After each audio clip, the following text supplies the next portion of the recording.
Hello guys, welcome to the another video. मैं हूं सौरभ। आज की वीडियो में हम सीखेंगे pivot table basics in Microsoft Excel. तो जैसा कि आप सभी को पता है, पाइवट टेबल एक बहुत इंपॉर्टेंट टूल है माइक्रोसॉफ्ट एक्सेल का, या फिर स्प्रेडशीट का हम बोल सकते हैं, जिससे हम अपने डेटा को समराइज कर सकते हैं, ईजिली एनालाइज कर सकते हैं। तो चलिए देखते हैं पाइवट टेबल बेसिक्स। आज की वीडियो में हम देखेंगे pivot table introduction, benefit of using pivot table and how to create pivot table in Excel. Third section रहेगा हमारा video demo, how to create pivot table in Excel through video demography. सबसे पहले हम discuss करते हैं introduction. जैसा कि आप देख सकते हैं, pivot table is a data summarization tool used in spreadsheet program like Microsoft Excel और Google sheet. It allows you to quickly summarize and analyze large data set by arranging and summarizing selecting column and rows of data। Pivot table एक बहुत ही important और powerful tool है Microsoft Excel का या फिर spreadsheet programmes का, जिसकी help से हम अपने डेटा को बहुत ईजिली एनालाइज कर सकते हैं, समराइज कर सकते हैं। बड़े से बड़ा डेटा सेट भी ईजिली हम ब्रेक थ्रू करके उसको कॉलम्स एंड रोज के थ्रू समराइज कर सकते हैं। Now what is the benefit of using a pivot table. Pivot table use करने के क्या क्या बेनिफिट हैं आप देख लीजिए। सबसे पहला है डेटा समराइजेशन। ईजिली हम अपने डेटा को समराइज कर सकते हैं। Pivot table allow you to summarize large data set quickly and efficiently. Pivot table हमारा कितना भी बड़ा डेटा सेट है उसे हम ईजिली एंड क्विकली समराइज कर सकते हैं पाइवट टेबल की हेल्प से। सेकेंड वन इज फ्लेक्सिबिलिटी होती है इसमें। You can easily rearrange the layout by dragging and dropping field to define row, column and values. के अंदर आपको फ्लेक्सिबिलिटी है, इजीली आप कॉलम को फील्ड से उठा करके डिज़ाइन कर सकते हैं पूरा टेबल का पूरा स्ट्रक्चर अपने एनालिसिस के अकॉर्डिंग, अपनी समरी के according. Third one is data exploration. आप डेटा को एक्सप्लोर बहुत अच्छे से कर सकते हैं पाइवट टेबल का यूज़ करके। Pivot table enable user to explore data in multiple dimensions, और डिफरेंट डायमेंशंस में कर सकते हैं। आप रो कंटेंट को कॉलम में कन्वर्ट कर सकते हैं, कॉलम कंटेंट को रो में कन्वर्ट कर सकते हैं, वैल्यू को आप समराइज कर सकते हैं डिफरेंट टाइप से।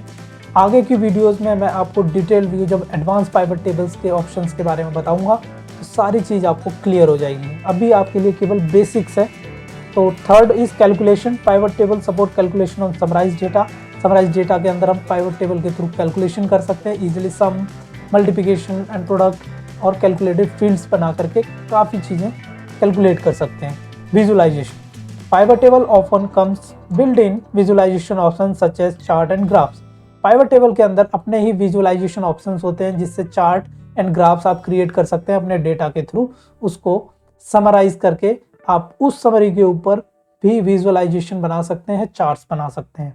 Ease of use. Despite their powerful capabilities, pivot table are relatively easy to use। इतना पावरफुल होने के बाद भी पाइवट टेबल आपका बहुत ही easy to use है। आप उसे ड्रैग एंड ड्रॉप ऑप्शंस के थ्रू आप easily यूज कर सकते हैं। आपको कोई कोडिंग बैकग्राउंड या फिर कोई हाई लेवल नॉलेज की जरूरत नहीं है इसके लिए।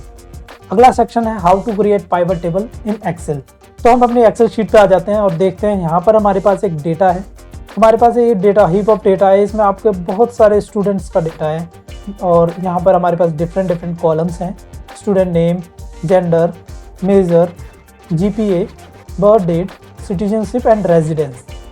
ये डिफरेंट कॉलम्स आपको दिए गए हैं। इसमें आपको पाइवट टेबल इंसर्ट करनी है और डेटा को समराइज करना है। आप डिफरेंट तरीके से आप समराइज कर सकते हैं। यहाँ पर हम डिफरेंट सिटीजनशिप के स्टूडेंट्स को काउंट कर सकते हैं। अब फॉर एग्जांपल सबसे पहले हमें इस डेटा से क्या काउंट करना है कि कौन सी ये जो डिफरेंट सिटीजनशिप हैं, देख रहे हैं यहाँ पर रिपीट हो रहा है डेटा, तो हमें ये काउंट करना है कि कितने हमारे सिटीजनशिप वाइज कितने स्टूडेंट्स हैं हमारे, उनका सीजीपीए का एवरेज कितना है।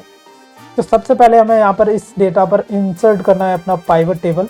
तो पाइवट टेबल इंसर्ट करने के लिए सिंपल आपको क्या करना है, आपके पूरे डेटा को सेलेक्ट करना है और मैनुअल तरीके से आप इंसर्ट टैब पर जाएंगे। तो सबसे पहले आपको इंसर्ट पाइवट टेबल का ऑप्शन मिलेगा।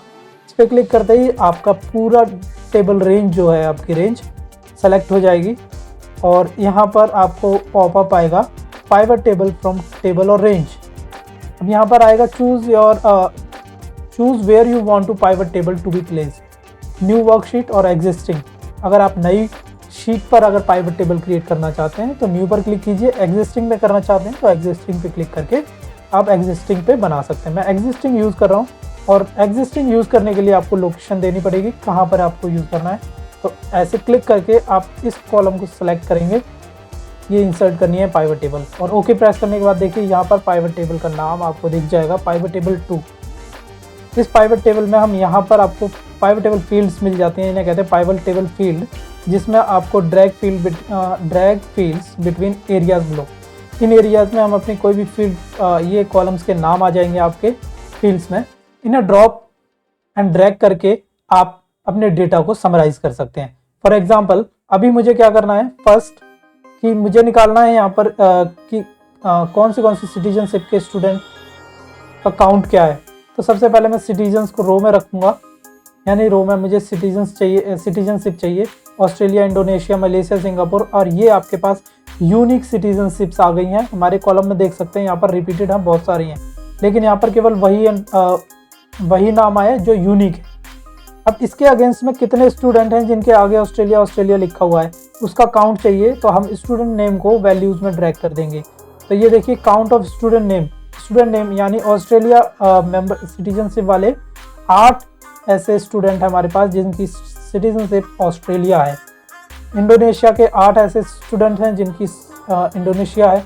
मलेशिया के 9, सिंगापुर के 11 एंड ताइवान के 8। अब इन स्टूडेंट्स को मुझे डिवाइड करना है एक कॉलम्स में जो कि मेल हैं या फीमेल हैं। ऑस्ट्रेलिया में कितने मेल हैं फीमेल हैं, तो उसको मैं जेंडर कॉलम में मुझे दिख रहा है कि जेंडर कॉलम में हमारे पास मेल या फीमेल में कैटेगराइजेशन दिया गया है, कैटेगोरिकल डेटा है।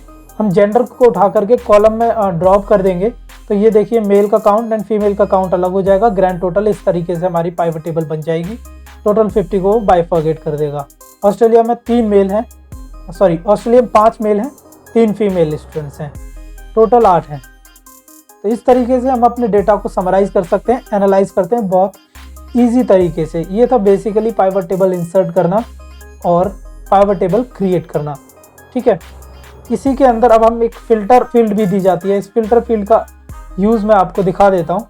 यहाँ पर देखिए रेजिडेंस का फ़िल्टर चाहिए मुझे, यानी हम फिल्टर में रेजिडेंस को रखते हैं। तो यहाँ पर इस तरीके से फिल्टर आ जाएंगे आपकी पाइवट टेबल पे।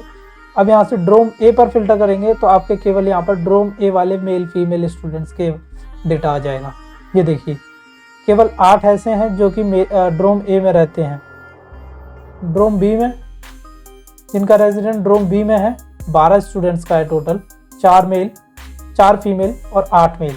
इस तरीके से अपने डेटा को पूरी तरीके से पाइवट टेबल से इजीली, कितना भी बड़ा डेटा का हीप है आप इजीली समराइज और एनालाइज कर सकते हैं, उसके ऊपर विजुअल और चार्ट्स बना सकते हैं। तो आज की वीडियो में केवल इतना ही बेसिक पाइवट टेबल के बारे में। पाइवट टेबल के अंदर और भी बहुत सारे एडवांस ऑप्शंस हैं, उसकी वीडियो मैं नेक्स्ट पार्ट में बनाऊंगा। आज की वीडियो अगर पसंद आए तो प्लीज़ लाइक कीजिए और हमारे चैनल को सब्सक्राइब कीजिए ताकि आने वाली वीडियोज़ के नोटिफिकेशन आपको मिलते रहें। Thank you and keep watching Skills for You.